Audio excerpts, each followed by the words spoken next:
안녕하세요. 이상모터스 대표 양병준입니다. 네, 스파크 차량을 보여드리려고 이렇게 올려놨습니다. 저희 이상모터스 채널을 지금 처음 보시는 시청자분도 계실 텐데, 저희는 이 차량을 저희가 매입을 하면 주제를 잡는 거예요. 이번에 차는 스파크죠. 스파크를 매입해서 성능 점검 받으면서 하부 상태 체크해드리고 성능을 어떻게 하는지 한번 싹 보여드리고요. 이 대상 차량이 상품화가 되고 나면 이렇게 소개를 한번 싹 해드립니다. 소개를 싹 해드리고 그 다음에 마지막에 이 차량에 대한 시세가 어떤지, 그리고 구입할 때 주의해야 될 점, 그리고 트립별 차이점에 대해서 설명을 해드립니다. 지금 당장은 아니겠지만 추후에 중고차에 대해서 구입을 하시거나 할 때 주의해야 될 점, 그 당시에 시세는 어땠는지 그런 거를 또 참고하시면 좋을 것 같다는 생각이 듭니다. 그래서 구독해 주시면 감사하겠습니다.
네, 더 넥스트 스파크입니다.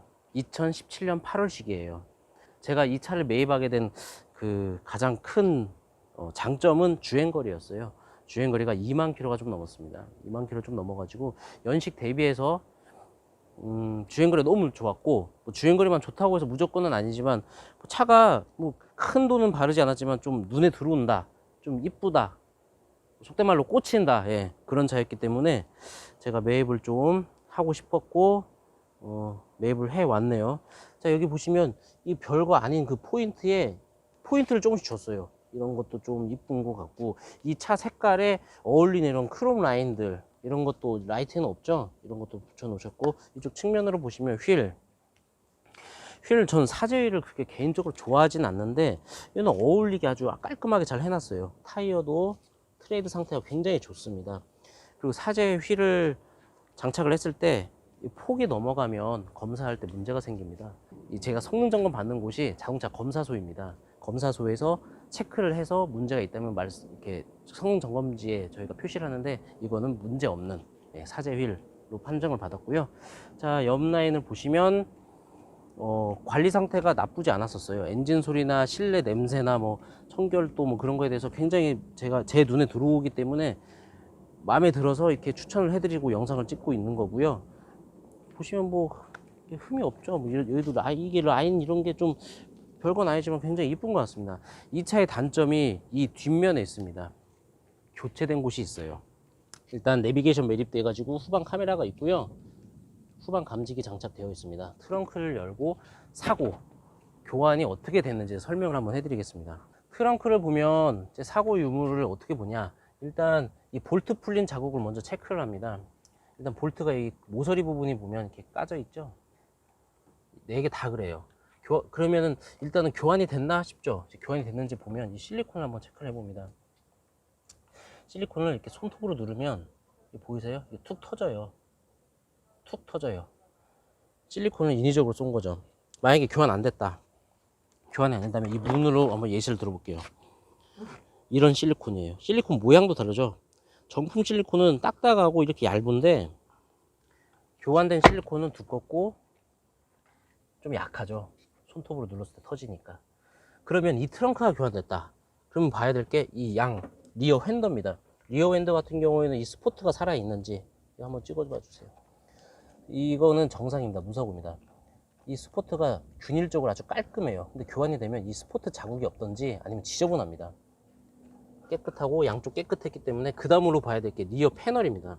리어 패널은 이렇게 벗겨보면 알아요. 여기 보면 아까 그 스포트 자국이 모든 차에 이렇게 보면 여기 보시죠. 여기 이게 카메라에 안 담길 것 같은데 깔끔하다가 여기서 지저분합니다. 지저분하죠. 용접이 된 거예요. 잘라내고 용접을 하고 갈아낸 겁니다. 그리고 도색을 한 거죠. 그래서 리어 패널 교환됐다. 그래서 이 차는 리어 패널과 트렁크가 교환된 차량이다. 그렇게 보시면 됩니다. 그리고 이 트렁크 밑에도 한번 보여드릴게요. 여기는 뭐 리어 패널이 교환됐기 때문에 여기 보시면 이런 그 코팅 자국들이 좀 있죠. 이게 교환된 겁니다. 하지만 교환돼서 문제가 있다면 이쪽에 뭐 부식이 좀 있거나 그런 게 있는데 그런 게 없어요. 이건 쉐보레에서 수리하신 것 같더라고요. 제가 정비 내역서를 봤는데 쉐보레에서 직접 수리를 했으니까 아주 좋은 거고요. 아, 여기 또 단점 하나가 블랙박스는 장착되어 있고 작동은 하는데 후면께 고장이 났어요. 그래서 제가 지금 떼어놓은 상태거든요. 그래서 카메라는 블랙박스는 전면만 있다.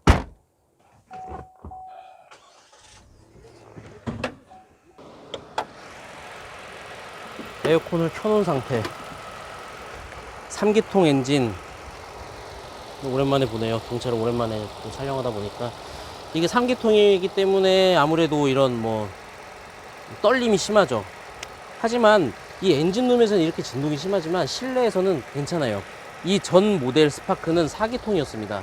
그래서 그 당시에 기아 모닝은 3기통이었고 그 구형 스파크는 4기통이었는데 그때 4기통과 3기통에 정말 그런 대결이 있었던 그런 기억이 나는데 일단 3기통으로 만들어서 이 실내 진동까지 잡은 차가 이 차라고 저는 생각을 합니다. 이렇게 엔진룸을 보여드리고 사고도 없고 누유도 없기 때문에 특별하게 제가 이 엔진룸에 대해서 설명해 드릴 건 없을 것 같고요. 실내로 한번 들어가 볼게요. 블랙박스는 작동되는 건 제가 확인했습니다. 제가 지금 방전의 위험이 있어서 빼놨고요. 주행거리 보셔야죠. 주행거리 25,000km입니다. 20,000km 좀 넘었고요. LT 플러스라는 등급입니다. 그래서 스마트키, 일반 LT는 없죠. LT 플러스에 스마트키가 장착이 되어 있고 내비게이션 매립해놨고 후방 카메라 작동 잘 합니다. 에어컨은 지금 잘 나오고요.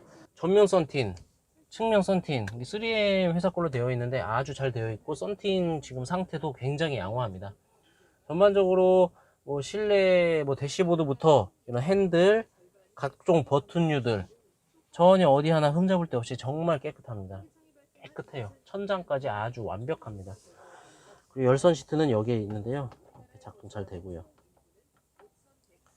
이런 뒷좌석 보실 때도 이런 손잡이 부분에 이런 보호 필름을 저쪽 앞쪽 문이나 이쪽에 이렇게 손톱으로 긁잖아요. 그래서 여기 기스들이 많이 나는데 흠이 많이 나는데 이런 것까지 다 보호로 잘 해놓은 상태입니다. 이 뒷좌석을 보시면 뒷좌석은 정말 어디 이렇게 주름도 없어요. 사람이 안 타는 것 같아요. 그냥 안 탄 것 같아요. 사람이 거의 착석을 하지 않은 것 같고 뭐 그냥 100점, 네, 그냥 100점인 것 같습니다. 매트는 벌집 매트를 이렇게 깔아 놓으셨고 스파크 구입하시는 분들은 모닝하고도 이제 많이 고민들을 하시죠. 뭐 고민하지 않고 바로 모닝을 구입하시는 분이나 스파크를 구입하시는 분들도 있지만 저희한테 오히려 모닝이 좋냐 스파크가 좋냐면은 진짜 특별하게 할 말은 없는 것 같아요. 그건 이제 각각 개인 딜러들의 생각이잖아요. 영업사원들의 생각이고 저 같은 경우에는 뭐 조금이나마 안전성을 생각한다면 스파크를 말씀을 좀 드리고요. 뭐 가볍고 좀 뭐 아무래도 연비가 조금이라도 낮고 하면 이제 모닝을 이제 말씀을 드리는데 아무래도 그래도 그 현장에 좀 똘똘한 차, 시세도 좀 괜찮은 차 그런 거를 좀 권해드리고 싶어서 이렇게 두 가지를 또 보여드릴 때도 있습니다. 비교 한번 해보세요. 편하게 비교해보시고 선택하세요. 뭐 그렇게 말씀드릴 때도 있습니다. 뭐 디자인과 뭐 그런 걸 좀 체크하셔가지고 선택을 하시면 될 것 같고, 일단 저는 뭐 스파크를 지금 이제 촬영을 했으니까 스파크에 대해서 설명 한번 해드리겠습니다. 트립별 차이점을 말씀드릴게요. 크게 나누면 LS, LT, LT 플러스, LTZ 이제 그렇게 나눠지고요. LS 같은 경우는 가장 기본형입니다. 그래서 휠 자체가 스틸이 들어갑니다. 후방 감지기도 없어요. 그러니까 가장 기본형이니까 그냥 옵션이 아예 없다, 그렇게 보시면 되고요. 그리고 LT 같은 경우에는 후방 감지기와 자동 접이식 미러가 이제 장착이 되어 있습니다. 그래서 자동 접이식 미러가 되면 일단 LT 이상이다, 그렇게 생각을 한번 하시면 되고요. LT 플러스 같은 경우에는 인조 가죽 시트와 열선 시트, 그래서 열선 시트가 들어가 있으면 일단 LT 플러스 이상으로 이제 들어가시면 되고요. 거기서 보통 스마트 키를 추가적으로 장착을 하십니다. 이때 옵션이 얼마였는지 그렇게 비싸진 않았어요. 그 추가 옵션을 누르면 스마트 키가 들어갑니다. 영상 속에 보셨던 차량입니다. 그게 LT 플러스 차량이에요. 그리고 LTZ가 이제 전방 추돌, 전방 추돌 사각지대 경고, 뭐 그런 것들이 들어가서 안정성에 대한 이제 옵션이 좀 더 들어가 있죠. 크루즈 컨트롤, 뭐 마이링크는 기본, 마이링크는 이제 순정 내비는 아니죠. 순정 AV 시스템이 들어가는 마이링크도 기본입니다. 가장 풀옵션. 두 번째로 구입 시 주의해야 될 점에 대해서 설명해 드릴게요. 이게 구입 시 주의해야 될 점은 저만의 좀 주관적인 내용이 많아요. 항상 말씀드릴 때마다 뭐냐면, 그냥 제가 영업을 하면서, 판매를 하면서, 또는 매입을 해오면서 그 차에 대해서 제가 중점적으로 체크하는 거, 또는 판매를 했는데 이런 문제가 있었다, 그런 경험, 그런 걸 토대로 말씀드리고요. 더 넥스트 스파크 같은 경우에는 제가 판매를 정말 많이 했었지만 지금까지 판매하면서 문제 있었던 적이 진짜 없어요. 마지막으로 시세 분포도에 대해서 말씀드릴게요. 지금이 2020년 9월입니다. 2020년 9월이니까 이 영상을 2021년, 2022년에 만약에 보신다면 절대 이 시세에 맞게 생각하시면 안 됩니다. 꼭 참고 부탁드리고요. 시세는 15년에서 17년까지 보면 보통 한 400에서 800만 원 정도까지 지금 형성이 현재 되어 있고요. 스마트 키하고 내비게이션이 있고 없고 차이가 조금 있어요. 스마트 키가 더 큽니다, 내비게이션보다. 가장 많이 팔리는 게 지금 한 700만 원대에서 한 800만 원대 선, 그 정도 선이면 스마트 키와 내비게이션, 그리고 주행거리도 적당히 짧고 무사고 차량으로 구입하실 수 있는 시세고요. 뭐 700만 원 이하는 뭐 주행거리가 조금 넘어가던가 아니면 옵션이 좀 빠지던가 그 정도고, 400에서 뭐 한 500, 600이면 뭐 스마트 키가 없던가, 또는 스마트 키가 있는데 주행거리가 좀 많던가, 아니면 스마트 키도 있고 주행거리도 짧은데 사고가 좀 있던가, 조금 뭔가가 흠이 있는 차량이라고 생각하시면 되고요. 800만 원이 넘어가면 더 프리미엄으로 가셔야죠. 신형으로 18년 이상으로 넘어가야 됩니다. 그래서 17년식을 800만 원 주고 산다, 800만 원 이상에 주고 산다, 그러면 좀 고민해 볼 필요가 있고요. 그 영상 속 차량 같은 경우에는 제가 이것저것 체크한 바 한 750만 원 선에 판매되지 않을까, 그렇게 생각하고 있고요. 지금까지 더 넥스트 스파크에 대해 설명해 드렸고, 뭐 궁금하신 점이 있거나 질문이 있다 뭐 그러시면 저한테 카톡이나 전화 문자 주시면 제가 친절히 상담해 드릴게요. 구독, 좋아요, 설정 부탁드리겠습니다. 감사합니다.